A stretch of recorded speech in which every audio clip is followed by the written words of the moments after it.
All right, y'all, welcome to the Scott Horton Show. I am the director of the Libertarian Institute, editorial director of antiwar.com, author of the book Fool's Errand, Time to End the War in Afghanistan, and I've recorded more than 5,000 interviews going back to 2003, all of which are available at scotthorton.org. You can also sign up for the podcast feed. The full archive is also available at youtube.com/Scott Horton Show. All right, you guys, on the line, I've got the great Eric Margolis. Why, he wrote War at the Top of the World and also American Raj, Liberation or Domination. Welcome back to the show. How are you doing?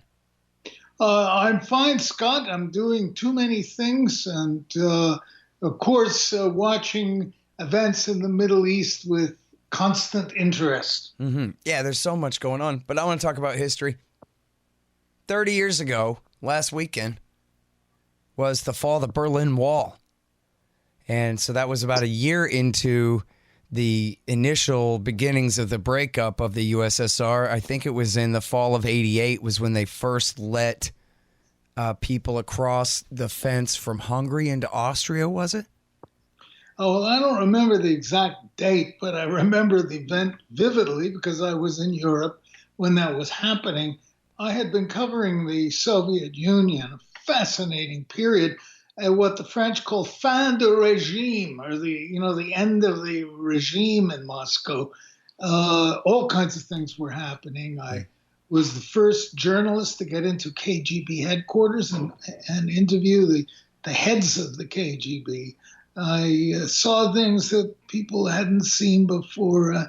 I had a very good view of Moscow. And then I was in Western Europe, and just in time for the fall of the wall and that very historic event. Yeah, that's amazing that you got to be there for that. Yeah, I was just 14, I think, at the time. But I was aware that, wow, this is really cool to see on TV, the end of this massive empire. And I guess for people who are too young to remember it at all, could you remind them about how many countries are we talking about got set free overnight here in this unbelievable, what they called it, the Velvet Revolution was the name, I think, just in Czechoslovakia, but that really kind of stood for the entire thing, right? Where the USSR just went poof. Well, most prominent in the fall of the Soviet Empire, or the Warsaw Pact, was, of course, East Germany. Russians used to joke that they said the only people who could make communism work were the East Germans, and even they failed in the end.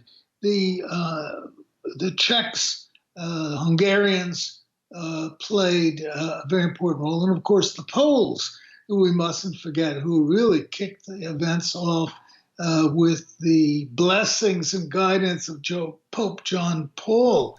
So the whole Soviet empire was shaking and eventually came crashing down. Mm. You know, I think it's so funny that in this story, the communists were the crusty old conservatives and the right wing were the radicals who were trying to rise up and overthrow them in the revolution from below. A little bit contrary to the typical narrative.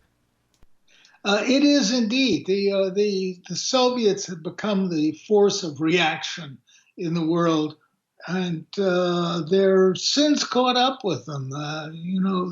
Everything was self-inflicted, and the peoples of Eastern Europe, who had been given to the Soviets practically on a silver platter by Franklin Roosevelt, suddenly had enough and rebelled and called out for the same freedom and the same lifestyle that Westerners were enjoying. Well, and it really did prove, I mean, I don't think there was really much doubt in the United States, but there was really no question whatsoever that every single one of those states wanted to be free from the Soviet Union at their very first opportunity.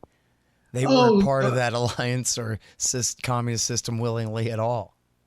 Of course, Scott, I was traveling through Eastern Europe at the time when the Soviets were still the occupying power. And, I was in Budapest watching Red Army officers in boots and riding Jodhpurs, walking down the streets in Budapest. It was really remarkable. But you can say that the Warsaw Pact was the enforcing mechanism used by the Soviets. They didn't trust any of the members of those Warsaw Pact if war had come. But at the same time, NATO was the enforcing power of the rest of Europe. And I can tell you that the East Europeans disliked the Warsaw Pact more than the Western Europeans disliked the NATO. Yeah, well, I mean, that's pretty obvious. But then again, so let's talk about that angle here, because, there's this famous article by Thomas Friedman in the New York Times from 1998 called "Now a Word from X." And X, of course, is George Kennan, the godfather of the containment policy, from his famous article in Foreign Affairs on the sources of Soviet conduct, which was written anonymously, but everybody knew it was by him. And this was the whole thing. And it's a great piece. I mean, everybody ought to take a look at it. And it's about why not to expand NATO into Eastern Europe. But the core of his argument is that, don't you understand? These are the people who overthrew the communists for us. This isn't still the Reds, only sort of lesser. The Reds are gone. These people are our friends, and we owe them eternal thanks. And the last thing in the world we should be doing is rubbing their nose in the other guy's failure. When they're the good guys in this story, we should be doing everything we can to be getting along with them. And I just wondered if anybody understood that, outside of people who were that old. It seemed like the whole younger generation of Cold Warriors, led by the neocons, were the same ones. Well, and the neoliberal, the Cold War Democrats too, in the Clinton years, were the ones who were leading this whole push and just ignoring the fact that they're not the Soviets anymore. Therefore, we should treat them as our friends to the best of our ability. Well, at the same time, I wrote a series of columns that never became famous, but were nonetheless to the point, saying what a grave mistake it would be to extend NATO east, that we had a God-given chance to not only end the Cold War, but to achieve a peaceful stability with Russia and get rid of all our nuclear weapons. But the worst thing we could do would to be expand NATO to the most sensitive areas for Russia, which is the Baltic and along the Black Sea. And I said these areas should be demilitarized. We should get out of the area completely and establish a peace treaty with Russia, which Russia was asking for, that would be respected by the Western powers. But that didn't happen, particularly because the Clintons decided that they wanted to be big shots and expand NATO into Eastern Europe. The temptation was too great, and our people went even into Moscow, pillaging the secrets of the Soviets and suborning the communist leadership. Hey, a quick message for you, Libertarian Institute subscribers. I'm going to be doing some electoral campaigning type work with the Libertarian Party this year regarding the candidacy of Jacob Hornberger for president of the United States. But because this is a nonprofit institution, you won't be able to hear any of those interviews on this feed. So if you're interested in that kind of thing, you'll have to head over to scotthorton.org/interviews and sign up for the feed there, and you'll be able to get all of that stuff there. Thanks.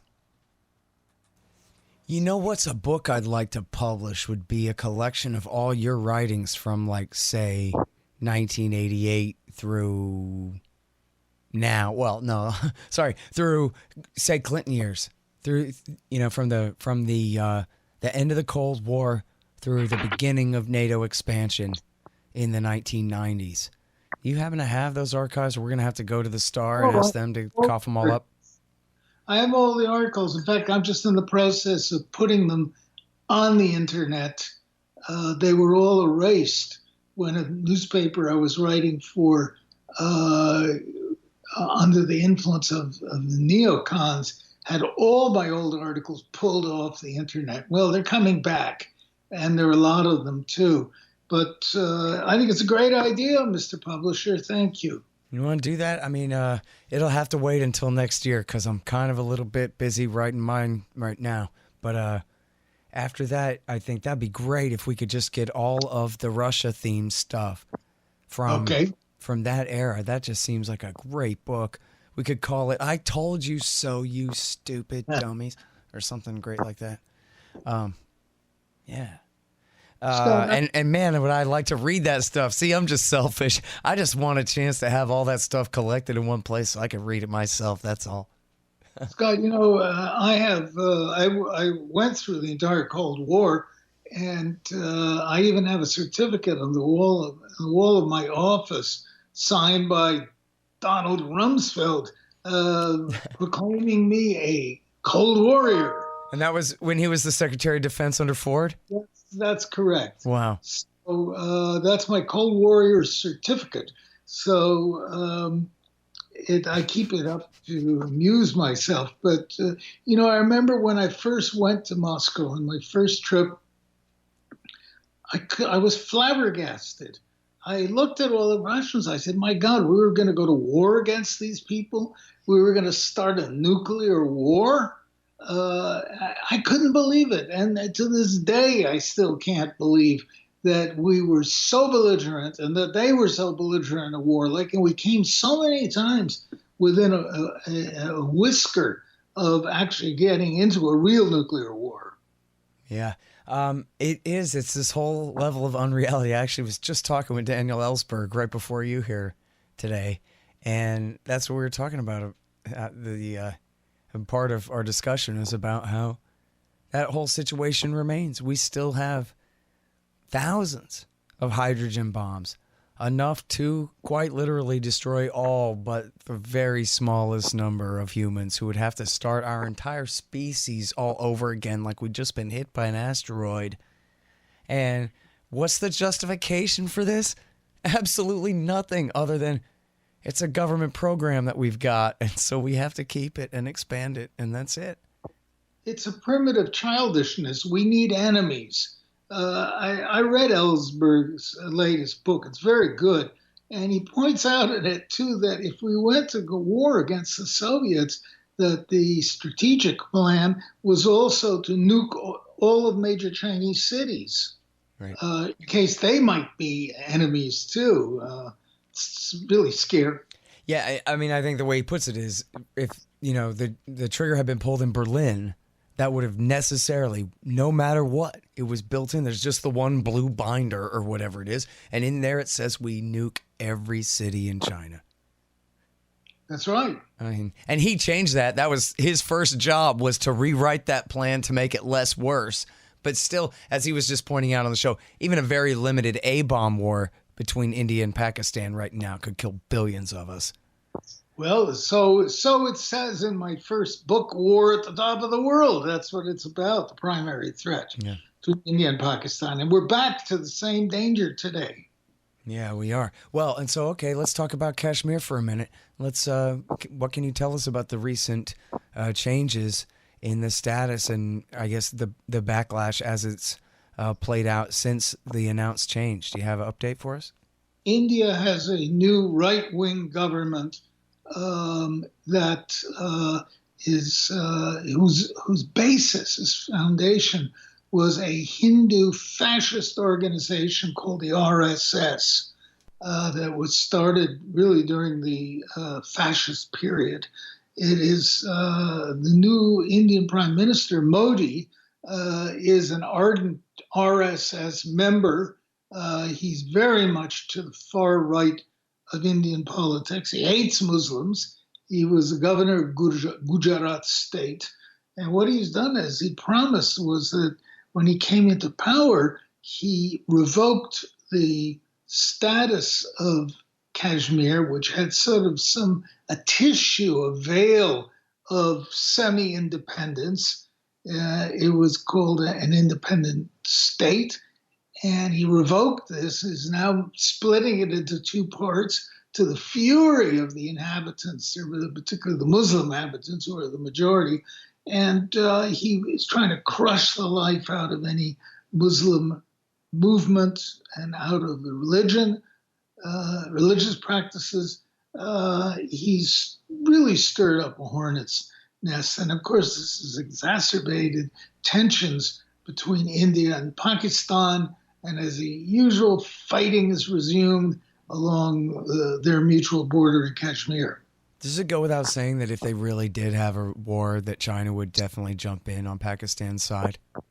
I think it would, because India is 5 times stronger than Pakistan in all military metrics. And it's only a matter of time before the Indians would invade and annex Pakistan. Why they would want over 120 million more Muslims in India, where they hate Muslims, is beyond me.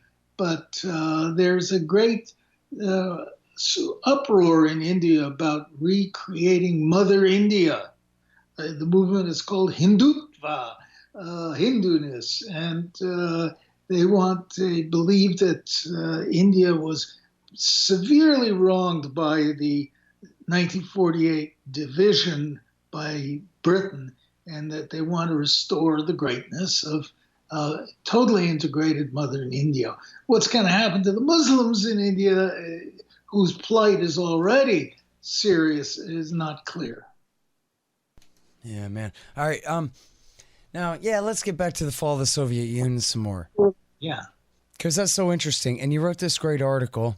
I should have clicked on it. I have it. Here it is. Miracle in Berlin.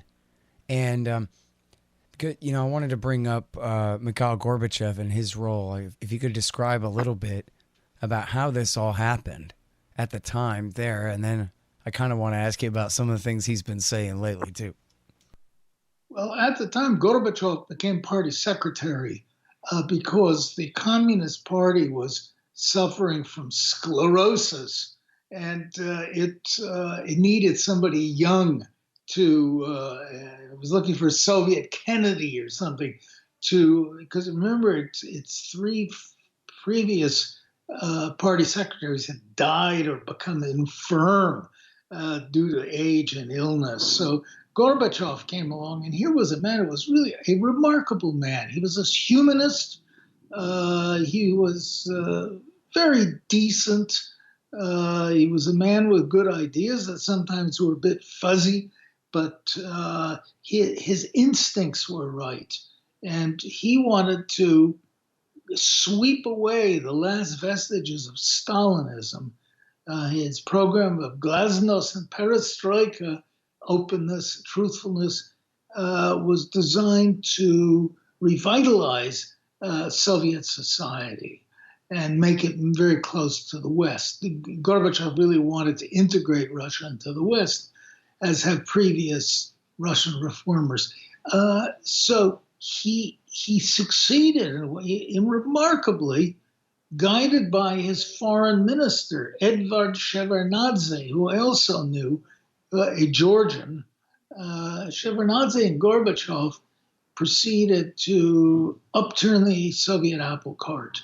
And as pressures mounted inside the Soviet Union, Gorbachev made the vital decision. He refused to use the Red Army or the KGB main units to crush rebellions either in Russia or on the Baltic coast and East Germany. And this was an earthquake that ended the Cold War.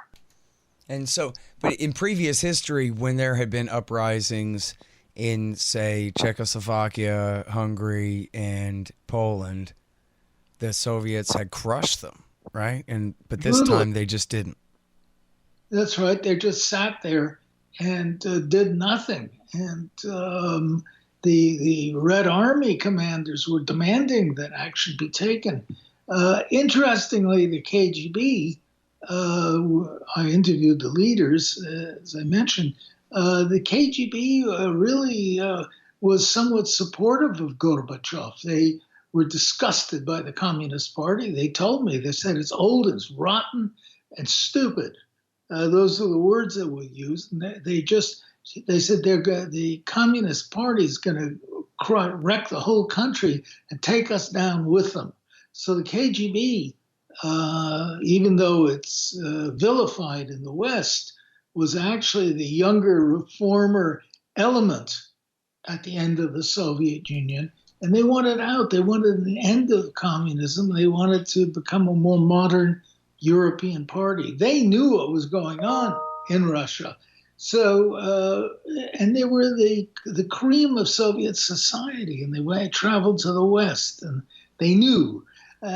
So does that mean that the KGB then, the FSB now, as exemplified by Vladimir Putin, that they were the ones who ended up inheriting the new state? Quite right, quite right.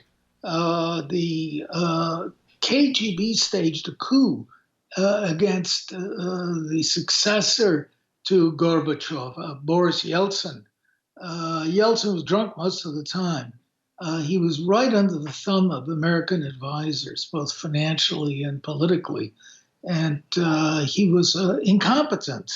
So the KGB got disgusted with Yeltsin. They staged a coup against him in December, and they put in, and I don't know the secret process of how this developed, but they put in a KGB, I think it was a colonel, who'd been serving in East Germany, named Vladimir Putin, which was a very astute choice. It turned out to be a brilliant man who was a very effective leader, most respected, and he became the new leader, and he swept away the last remnants of communist rule.